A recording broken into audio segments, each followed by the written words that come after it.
एक ऐसे युग पुरुष जो अपनी मेहनत से सम्राटों की नींद उड़ा दे, जो किताबों में डूबकर साम्राज्य को चुनौती दे, जिसकी पढ़ाई देखकर अंग्रेज भी कांप जाएं।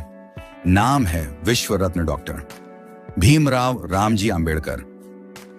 आज हम बात करेंगे उस महामानव की जो मुंबई से न्यूयॉर्क और फिर लंदन तक ज्ञान की तलवार लेकर निकले और पूरी दुनिया को हिला दिया। अगर आप चाहते हो कि आपकी सोच में बदलाव आए तो ये वीडियो आखिर तक जरूर देखिए। और हाँ, वीडियो को लाइक जरूर कर देना, क्योंकि एक लाइक से नहीं हजारों सोचें जागती हैं। और अगर अब तक चैनल को सब्सक्राइब नहीं किया है तो अभी कर लो, क्योंकि विशाल रमटे के चैनल पर हम लाते हैं वो वीडियो जो सोच नहीं जिंदगी बदल देती है। सिर्फ 12 साल का एक बच्चा कक्षा के बाहर जमीन पर बैठा है। धूप है, प्यास है, शोर है, लेकिन उसके सामने खुली है एक किताब। वो चुपचाप पढ़ रहा है, ना किसी से शिकायत, ना कोई सवाल, क्योंकि उसे यकीन है अगर किताबें मिल गईं तो हालात चाहे जैसे भी हों, जिंदगी बदली जा सकती है। वो छात्र कोई और नहीं, हमारे भारत के भविष्य के संविधान निर्माता विश्व रत्न डॉक्टर बाबा साहेब अंबेडकर थे। एक ऐसा बच्चा जो हर अपमान को अपनी ताकत बना रहा था, जिसे लोग अछूत कहकर दूर करते थे, लेकिन वह हर दिन ज्ञान के और करीब जा रहा था। उनके पिता फौज में थे, अनुशासित और शिक्षित भी। उन्होंने अपने बेटे से कहा, बेटा, समाज तुझसे सब छीन सकता है, पर पढ़ाई कभी मत छोड़ना, क्योंकि ज्ञान वो धन है जिसे कोई चुरा नहीं सकता।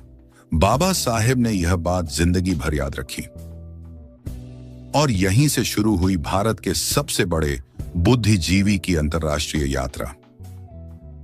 1913 में एक दलित छात्र, जिसे भारत में पानी पीने नहीं दिया जाता था, वह चला अमेरिका, कोलंबिया यूनिवर्सिटी। एक ऐसा देश, एक ऐसी यूनिवर्सिटी जहां उनकी धर्म, जाति नहीं पूछी गई, सिर्फ उसकी प्रतिभा देखी गई। बाबा साहेब रोज 16 से 18 घंटे लाइब्रेरी में बैठते थे। वहां के प्रोफेसर, छात्र सब चौंक गए। ये भारतीय लड़का इतनी मेहनत क्यों करता है? लेकिन किसी को नहीं पता था कि ये लड़का सिर्फ डिग्री नहीं ले रहा, ये उस समाज के लिए लड़ाई की तैयारी कर रहा है जिसे हजारों साल से दबाया गया था। कोलंबिया यूनिवर्सिटी के तत्कालीन प्रेसिडेंट निकोलस बटलर ने एक बार कहा था, ये इंडियन बॉय अधिक पढ़ता है सभी हमारे अमेरिकन स्टूडेंट्स से। सोचिए, पूरी यूनिवर्सिटी में सबसे ज्यादा पढ़ने वाला छात्र वो थे भारत के महानायक बाबा साहेब। 1916 में उन्होंने एक ऐतिहासिक थीसिस लिखी, प्राचीन भारतीय व्यापार।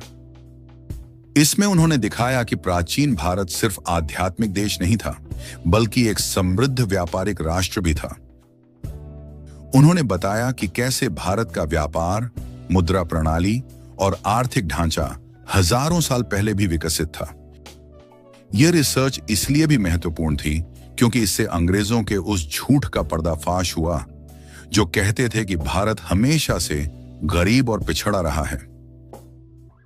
बाबा साहेब ने किताबों के जरिए इतिहास को फिर से लिखा और अपने समाज को बताया कि तुम सिर्फ पीड़ित नहीं, तुम गौरवशाली हो। जहां एक गरीब बच्चा, समाज से ठुकराया गया लड़का, कोलंबिया की लाइब्रेरी में बैठकर पूरी दुनिया को जवाब दे रहा था। न कोई कैमरा, न सोशल मीडिया, बस एक कलम, एक किताब और एक जुनून। लेकिन यह तो सिर्फ शुरुआत थी दोस्त। अभी तो लंदन की गलियों में ज्ञान की मशाल लेकर चलना बाकी है, जहां एक ही साथ बाबा साहेब ने कानून भी पढ़ा और अर्थशास्त्र भी। आगे जानिए कैसे लंदन स्कूल ऑफ इकोनॉमिक्स और ग्रेज इन में अंबेडकर ने ऐसे जवाब लिखे जो ब्रिटिश हुकूमत को भी हिला गए। वीडियो अच्छा लगा हो तो लाइक कीजिए, शेयर कीजिए और विशाल रामटे के चैनल को सब्सक्राइब कीजिए। कोलंबिया यूनिवर्सिटी में 3 साल तक दिन रात की मेहनत के बाद जब उन्होंने एमएससी और पीएचडी के लिए रिसर्च पूरी कर ली तो कोई आराम नहीं लिया, कोई छुट्टी नहीं मनाई, बल्कि सीधे निकल पड़े लंदन। अब कल्पना कीजिए, 1920 का वो समय है जहां एक बहुजन छात्र जिसने भारत में स्कूल में पानी भी नहीं पिया, अब लंदन स्कूल ऑफ इकोनॉमिक्स और ग्रेज इन में एक ही साथ 2 कोर्स कर रहा थे। दिन में एमएससी की क्लास और शाम को लॉ की कक्षाएं। रात के अंधेरे में लाइब्रेरी की रोशनी के नीचे अंबेडकर अकेले पढ़ते थे, क्योंकि उन्हें सिर्फ डिग्री नहीं चाहिए थी, उन्हें जवाब चाहिए था। एलएसआई की लाइब्रेरी, जहां छात्र कुछ घंटे बिताते थे, अंबेडकर वहां पूरे दिन बिताते, क्योंकि उनकी आंखों में नींद नहीं, सपने थे, भारत के लिए, समाज के लिए, न्याय के लिए। उनका मकसद क्या था? डिग्री लेना और सम्मान पाना? नहीं, उनका उद्देश्य था जब वो भारत लौटें तो उनके पास हर उस अन्याय का जवाब हो जो हजारों सालों से उनके समाज पर थोपा गया था। अंबेडकर ने कानून को सिर्फ कानूनी भाषा में नहीं पढ़ा, उन्होंने उसे सामाजिक न्याय के चश्मे से देखा। उन्होंने अर्थशास्त्र को सिर्फ जीडीपी के रूप में नहीं पढ़ा, उन्होंने उसे गरीबी, भेदभाव और सामाजिक असमानता की समझ से जोड़ा। वो कहते थे, अगर मुझे संविधान बनाना है तो मुझे दुनिया के सबसे अच्छे कानून, सबसे गहरे सिद्धांत और सबसे न्यायपूर्ण सोच की जरूरत है। एक तरफ अंग्रेजों की हुकूमत थी, दूसरी तरफ एक भारतीय छात्र जो दिन रात सिर्फ एक ही बात सोच रहा था, मैं ऐसा क्या करूं जिससे मेरे लोग उठ खड़े हों। लंदन की उन गलियों में जहां लोग अपने भविष्य के लिए पढ़ते थे, अंबेडकर वहां भारत का भविष्य तैयार कर रहे थे। लेकिन ये यात्रा यहीं खत्म नहीं होती। लंदन से लौटकर भारत आना था, जहां शुरू होने वाली थी सबसे बड़ी लड़ाई, कलम की लड़ाई, संविधान की लड़ाई और न्याय की लड़ाई। आगे जानिए कैसे बाबा साहेब अंबेडकर ने संविधान बनाने से पहले समाज को फिर से गढ़ा और कैसे उनके ज्ञान ने ब्रिटिश शासन और भारतीय जातिवाद दोनों को चुनौती दी। अब सवाल यह है, अंग्रेज बाबा साहेब अंबेडकर से डरते क्यों थे? क्यों एक भारतीय छात्र का नाम ब्रिटिश संसद तक में आदर और चिंता के साथ लिया जाता था? क्योंकि अंबेडकर ने सिर्फ किताबें नहीं पढ़ी, उन्होंने अंग्रेजी सत्ता की जड़ें पढ़ी। उन्होंने समझा कि यह साम्राज्य किस सोच, किस कानून और किस चाल से चलता है। अंबेडकर ने अंग्रेजों के ही बनाए हुए सिस्टम को उन्हीं के तर्कों से चुनौती दी। वो जानते थे किस शब्द से कानून बनता है और किस अल्फाज से कोई पूरी कौम टूट जाती है। अंबेडकर सिर्फ कानून के जानकार नहीं थे, वो थे समाज के सबसे बड़े इंजीनियर।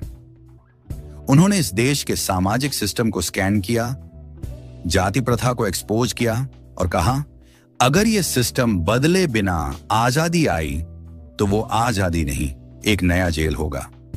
ब्रिटिश अफसर जानते थे कि अंबेडकर एक दिन संविधान लिखेंगे, और अगर वो लिखेंगे तो वो ऐसा संविधान होगा जिसमें कोई राजा नहीं बल्कि जनता की सत्ता होगी।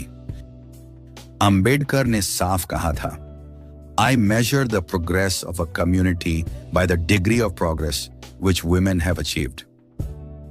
उनका विजन ऐसा था जो ब्रिटिश सोच की सीमाओं से भी बड़ा था। उन्होंने कानून को मानवता से जोड़ा, उन्होंने समाज को संविधान से बांधा और उन्होंने उस सोच को खत्म किया जिसमें इंसान इंसान को छू भी नहीं सकता था।